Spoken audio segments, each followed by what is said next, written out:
Good Erev Shabbos. This week's Torah message is dedicated graciously by Pauline Sevitz and Abri Katzif in loving memory of their late brother Baruch Nachum ben Binyamin, his neshama heaven aliyah. Parshas Tavo, when you come into the land.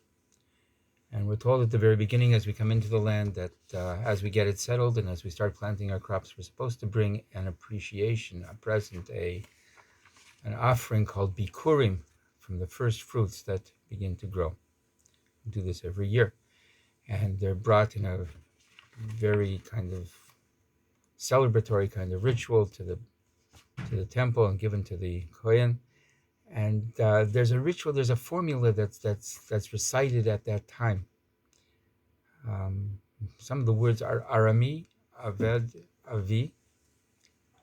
And if that sounds a little bit familiar, it's because we also read them on Pesach. In fact, it forms a very central backbone of the Haggadah. What does it mean? Well, Haggadah understands it as there was an Aramean, somebody from Aram, who was trying to destroy our father, meaning Jacob. And the reference seems to be directly to Lavan. How was Lavan trying to destroy Jacob? There are different commentators that have brought different insights to that. Some cite the medrash that Lavan tried to poison Eliezer, who was the original agent of Abraham, who had been sent out with the mission to try and find a wife for Yitzchak and to betroth her. And had Eliezer actually been poisoned by Lavan, we would never know whether Yitzchak had already been betrothed to somebody else, and he would never have been allowed to get married then, because maybe he was marrying somebody that would have been incestuous, considering who he was betrothed to. And so there wouldn't have been a Jewish people. The Targum Yonasan has a suggestion that Lavan is actually Bilam, that Lavan lived a very long life and had this burning resentment about Yaakov and the Jewish people, and many years later, in the guise of Bilam, was the one that suggested to Pharaoh as one of his advisors to wipe out the Jewish people, to throw them into the Nile, etc. The Al-Shich suggests that the ploy that Lavan was trying to use was that it ended up that Joseph, who should have been ideally Yaakov's firstborn son from his only wife, ended up being her firstborn son, but after a whole bunch of other brothers, and there was therefore an element of sibling rivalry and domestic tension and jealousy that infected the whole family and led to Joseph being sold as a captive into Egypt, and then the whole devolution of going into exile because of Lavan. Rabbi Ephraim Buchwald and the late Chief Rabbi Lord Jonathan Sachs had a slightly different understanding of the danger that Lavan posed us. He welcomes Yaakov as a brother, as an uncle, whatever, kissing him, embracing him, your flesh and blood, stay by us. But the effect of Lavan on Yaakov, maybe not physically so bad, but spiritually it was disastrous. Remember when Yaakov left home and he had that dream? First night out, he dreams about ladders going up to heaven, angels going up and down. Spiritual dreams. That's where his head was at. That's where his heart was at.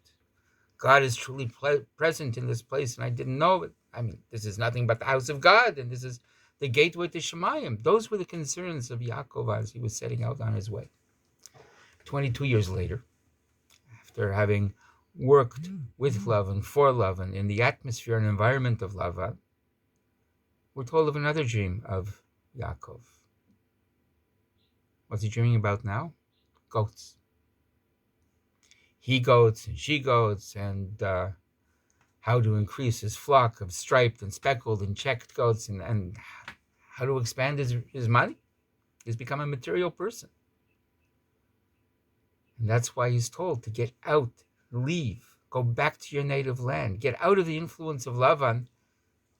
This is taking you away from God. This is taking you away from Judaism.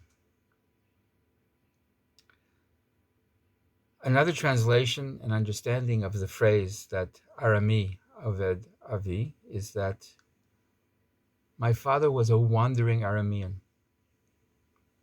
It's a lost, wandering Jew, so to speak. This time talking about Yaakov himself. Remember that song by the Temptations? Papa was a rolling stone. Wherever he laid his hat was his home.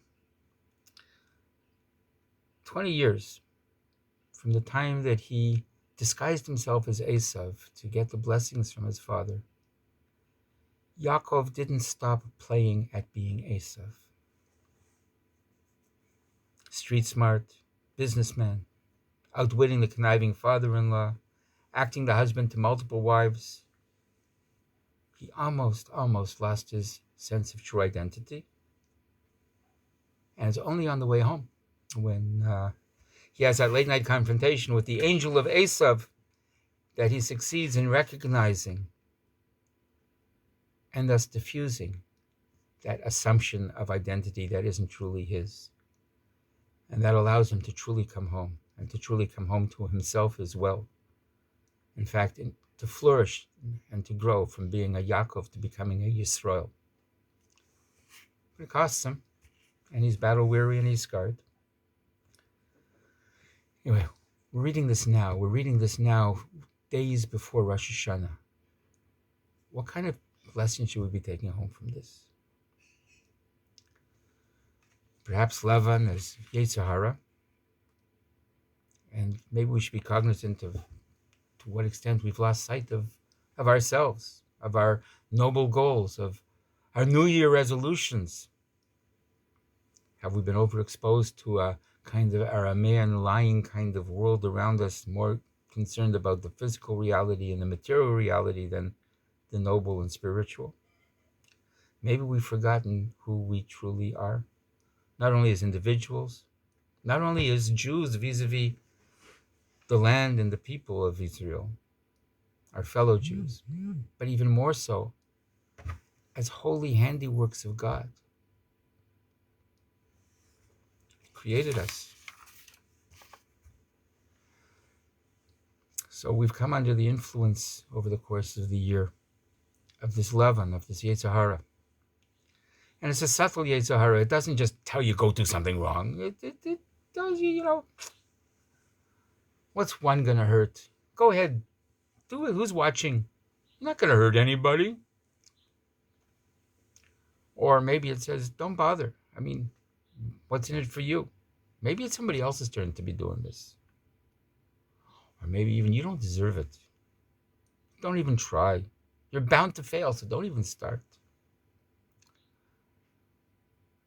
Those are the voices of a Yetzer Hara, of a Lavan, that we have to be awake to and try and distance ourselves from at this point of the year. Maybe it comes in different voices to you. Maybe it's like, stay at home. It's better. You can concentrate on your davening. Don't bother coming to shul. Or maybe it's, the circumstances. If I say anything about the kashrus, I'm going to embarrass somebody, so better I shouldn't. Just go ahead and eat treif. Trouble is that once the Yetzer Hara succeeds in small measure, it just continues enticing. This week's parsha teaches us that there comes a time to disassociate from our personal Lavans, from our wannabe Esav identities, to regain ourselves as Yaakov in order to be able to grow into becoming the Yisrael that we're supposed to be. To rededicate our acquired strengths and their first fruits, not to Lavan, but to God. And the time is now. Wishing you a good Shabbos and a Shant Tova Umatuka.